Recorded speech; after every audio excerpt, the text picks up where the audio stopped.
Friends, ఈ వీడియోలో మీరు చూస్తున్న 6 tyre truck Ashok Leyland boss 1113S అండి. ఇదైతే పాపులర్ ఇంటర్మీడియట్ కమర్షియల్ వెహికల్ అయితే చెప్పుకోవచ్చు. ఇది మనకి ఫాస్ట్ మూవింగ్ కన్స్యూమర్ గూడ్స్ గానీ, కూరగాయలకు గానీ, చేపలకు గానీ దేనికైనా సరే యూస్ చేసుకోవచ్చండి. సో ఈ బండి యొక్క గ్రాస్ వెహికల్ వెయిట్ వచ్చేసి 11,990 కేజీలు అయితే ఉంటుందండి. ఆల్మోస్ట్ 7 నుంచి 8 టన్నులు అయితే ఈజీగా పాసింగ్ ఉంటుంది దీంట్లో.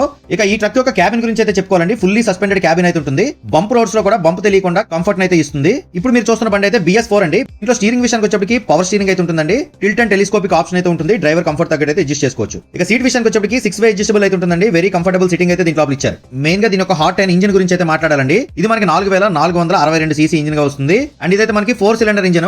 Very smooth and very refined అయితే ఉంటుంది. దీంట్లో అయితే మనకి BS4 H series CRS engine అయితే యూస్ చేశారండి. కామన్ రైల్డ్ ఇంజెక్షన్ సిస్టమ్ అయితే ఉంటుందండి దీంట్లో. ఇక ఈ ఇంజిన్ మనకి ప్రొడ్యూస్ చేసే పవర్ వచ్చేసి 130 PS ఉంటుంది. టార్క్ అయితే 450 Nm అయితే ఉంటుందండి. ఇక దీంట్లో లోపల ఫ్యూల్ ఎఫిషియన్సీ కోసం IEGR సిస్టమ్ అయితే పనిచేస్తుంది. IEGR సిస్టమ్ అని మరింకేం లేదండి, ఇంటెలిజెంట్ ఎగ్జాస్ట్ గ్యాసెస్ రీసర్క్యులేషన్ అన్నమాట. మనకి కంబషన్ జరిగిన తర్వాత వచ్చే ఎగ్జాస్ట్ గ్యాసెస్ ఏవైతే ఉంటాయో వాటిలో మిగిలిపోయినటువంటి అన్బర్న్ ఫ్యూయల్స్ మరలా కంబషన్ ఛాంబర్ లోనికి EGR వాల్వ్ త్రూగా వెళ్ళి పూర్తి స్థాయిలో కంబషన్ అనేది జరిగి మంచి మైలేజ్ వచ్చేలా చేస్తుంది అనమాట. అండ్ దీంట్లో 6 స్పీడ్ మాన్యువల్ ట్రాన్స్మిషన్ అయితే ఉంటుంది. 80 to 90 kmp స్పీడ్ అయితే వెళ్తుందండి. అండ్ దీంట్లో మల్టిపుల్ బాడీ ఆప్షన్స్ అయితే ఉంటాయి. దీంట్లో హై డెక్ ఉంటుంది, లో డెక్ ఉంటుంది. ఓన్లీ ప్లెయిన్ చాసెస్ కావాలన్నా క్యాబిన్ ప్లస్ చాసెస్ అయితే ఉంటుంది. సో మీకు సైడ్ డెక్ డ్రాప్ చేయాలన్నా ఆప్షన్ అయితే ఉంటుంది. లేదు ఫిక్స్డ్ సైడ్ డెక్ కావాలని ఉంటుంది. 17 feet, 20 feet, 22 feet load body options అయితే వస్తుందండి. ఇక Ashok Leyland rough and tough roads కోసం డిజైన్ చేసింది కదండి ట్రక్స్ ని. సో ఈ ట్రక్ అయితే rough and tough road condition లో ఈజీగా అయితే తట్టుకుంటుందండి. 260 mm గ్రౌండ్ క్లియరెన్స్ అయితే ఈ బండి ఒక ప్రత్యేకత. అండ్ దీంట్లో ఎయిర్ బ్రేక్ మెకానిజం అయితే వస్తుందండి. డ్యూయల్ లైన్ ఎస్కామ్ బ్రేకింగ్ అయితే ఉంటుంది. గ్రేడబిలిటీ 22.7% ఉంటుంది. ఎటువంటి ఘాట్ సెక్షన్ అయినా సరే ఈజీగా లోడ్ చేసుకుని వెళ్ళిపోవచ్చు దీంతో. ఇక దీంట్లో 208 లీటర్స్ డీజిల్ ట్యాంక్ అయితే వస్తుందండి. నేను అనుకుంటున్నాను 6 to 7 మైలేజ్ అయితే ఈజీగా ఇచ్చేస్తుంది అనమాట.